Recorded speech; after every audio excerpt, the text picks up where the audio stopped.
about here. And then everybody is entitled to an opinion, but it's Halloween, so I'm glad you're asking. But are you serious, right? You're serious? You're not a prank caller tonight on Halloween? No, I'm serious. Yeah, not a prank caller. Okay. Yeah. Okay, Jay, is it costing you to call from Canada? No, I'm good. We're good. You're okay. Okay. Thanks for considering that, though. Okay. Yeah. Well, I want you to look up the Deluge, Deluge, and then look at all the stories. You can go to YouTube. And there's a lot of stories that are on the planet. Now, Tommy and I have past lives, so we come from a different realm of extraterrestrials. But because we've had past lives, we talk about all the universes and the worlds and the realms, and we're sort of new to this type of talk. We're really old, but a lot of people hang out with us because they like our way of, some of them don't. So, but I believe what you're referring to is the language that's known. And just so you know, there's plenty of books out there, and Tommy and I refer to a lot of them that aren't in the original Bible or the German or Constantine in Constantinople before 1600, and then the Gutenberg Bible in Germany. So we are very familiar with your stories that you're talking about, the Anunnaki. Which is An of the King An and his children, and who they came for. But yeah, you're talking about the people that were like. There's different stories, but the main story is they had the Ajiji. Then they brought 300 to Mars and split up, and then there were 7 men and 7 women. But the stories are retold over and over by scholars that know a lot more than I do. So I would suggest you go to YouTube and educate on the Anunnaki stories. That's just, it used to not be hardly anything out there, but after Zechariah Sitchin and the 12th Planet, he pretty much made it famous. But anyway, I have a lot of friends that ascribe to that, and then I have a past life remembering back in the pyramids and Thoth, and I have a past life with Tommy over in Tibet as we came in as extraterrestrials, me, him, and my husband. We were on a scout UFO. But he doesn't remember it, so it doesn't matter, right? He says, we each, he's here. But we all have memories, and for some reason I usually manifest somebody. So you're probably in my story, too. So I don't know where you'll fit yet, Jay, but we'll work on that. But is there anything, you said you want to know why they come?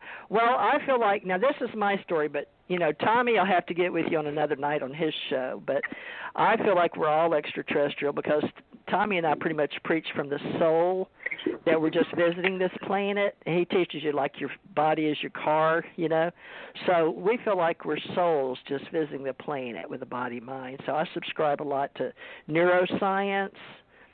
And do you study at all any particular subjects yourself? In what way? Regarding extraterrestrials or ancient history?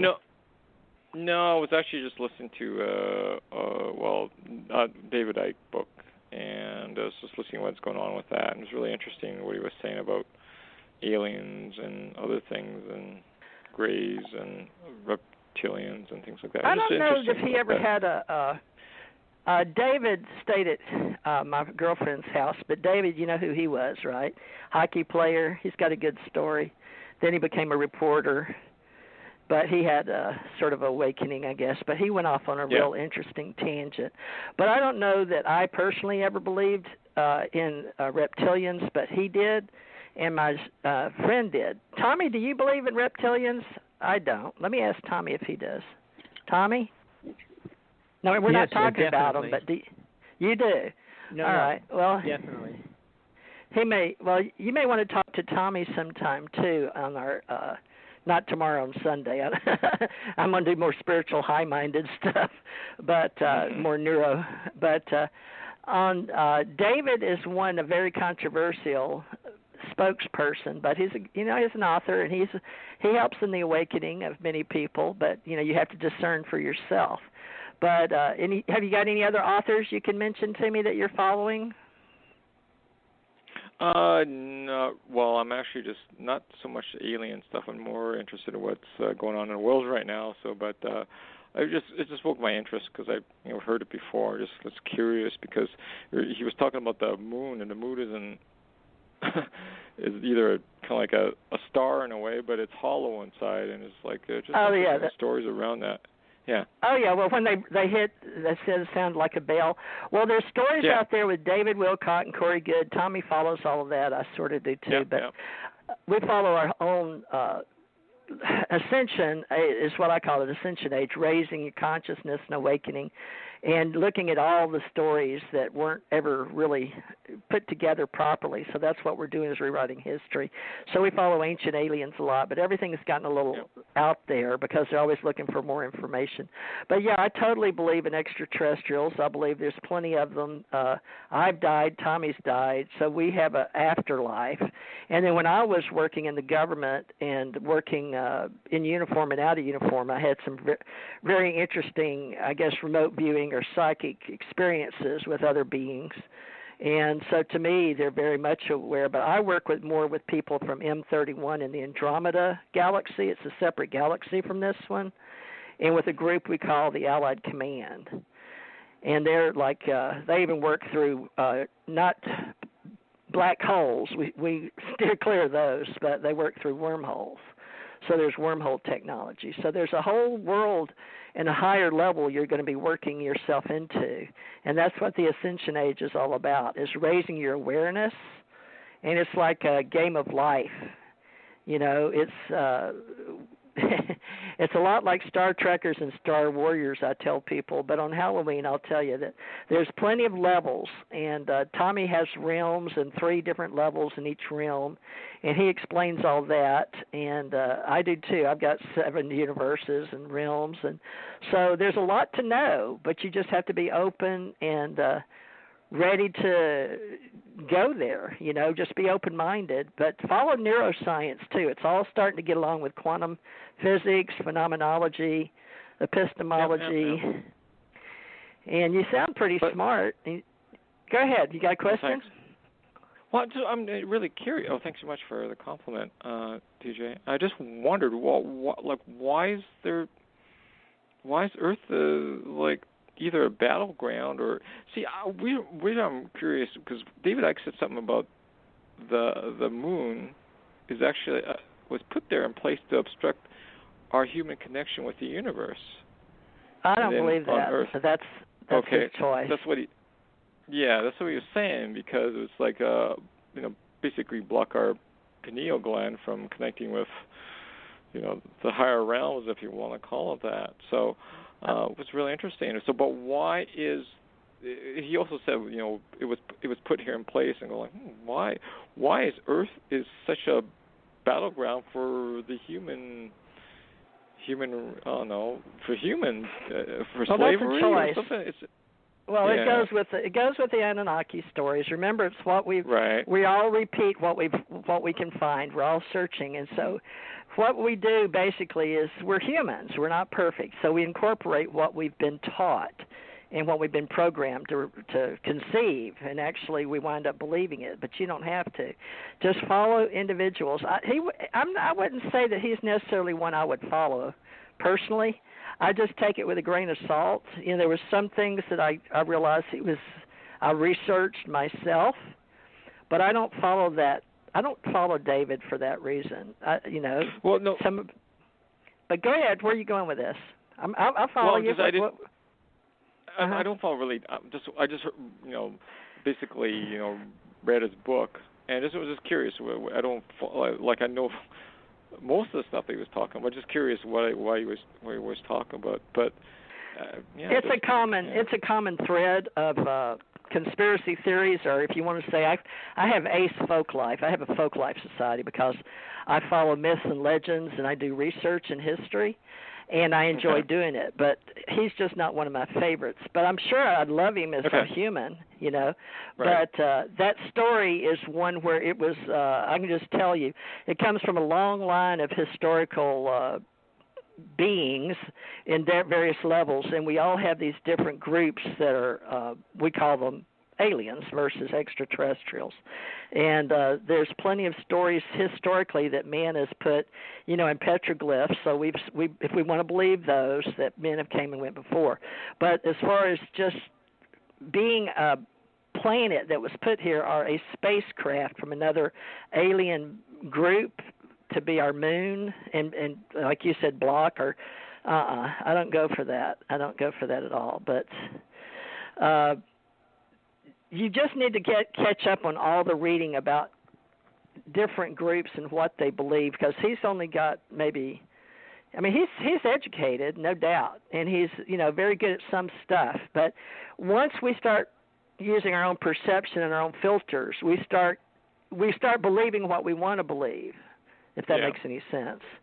Mm-hmm. So if it's not going, you listen to your gut, right? Not just your mind, your heart, and your soul, right? You listen. So listen with your intent of discernment with your heart, and find some more books to read. Tommy does more for soul. He's already gone through the extraterrestrial alien stuff, but they come and go. I just personally believe they're just a higher level of us in some cases. Now, with my working in the military with my husband, we knew about some that were grays, but they were fragile, and their planet was sort of taken over by a rougher group. So we knew that some came, but we were supposed to have a bunch out there that were supposed to protect planets such as this one, but there's the explorers and the researchers, right? But unfortunately, at every level of existence, and the one that most of the people like Ike and Good and Wilcock and who else? See, Corey Good, David Wilcock, Carrie Cassidy. Tommy knows more than I do. Emery Smith, Gaia TV. They all have their different levels of existence and their levels of their thread of truth and their intention and what they believe is true for them. Like Tommy and I talk about God, but who is God to you is different than somebody else. But angels, they also follow the Nephilim and the giants and the stories in the Bible. But you can follow the on. But if I was you, I'd go back and study. It's real simple on YouTube. If you go back to the old land, which is Iraq and Iran, right, Persia, and then study all of that and look at the museums, and you'll see the people that visit the museums that know more than we do over here usually, and just learn about the old languages and why those stories are there. I personally can tell you that I have an opinion that aliens have always existed, so alien civilizations exist. That's my choice. And then I've had visitations, and I've seen, I guess you'd say, universal shuttles, because they're unidentified anomalous phenomena, UAP. So I run the UAP Associates, I run UFO Association, I run Alien Contact Organization, but I do my best to put people of different following where they are historically with their education and their belief system, and they're different groups. Some of them are researchers and archivists. But how long have you been into the studying extraterrestrials? Is it just lately? Well, it's been for a while. It's not my main thing of look. I'm just curious where this is all leading, because it seems like a long time ago humans were used for mining and slavery. And I find that right now we're in the midst of kind of like slavery right now in a way. Well, it's never changed. So you're talking about the gold mines, and you're talking about the Igigi, IGIGI. Yeah. So the Igigi were made to do the things that the gods or those up in the higher level of existence didn't want to do, okay? So they basically brought some, okay? And they rebelled, basically, and didn't want. It was hard work digging gold, right? So they got tired of it. So they decided to do some DNA scrambling around, right? That's where we get the Adamo race, or Adam. So you can also go to a really cute little place. There's this one young guy. He does he's a shaman, but he does spirit science. Have you seen spiritscience.com? He does little comedy things, but they're really cute. No. Yeah, he'll explain it to you too. But what you're talking about is relatively common knowledge in today's systems, academics and among the universities, and especially in theology and ancient aliens, ancient archives.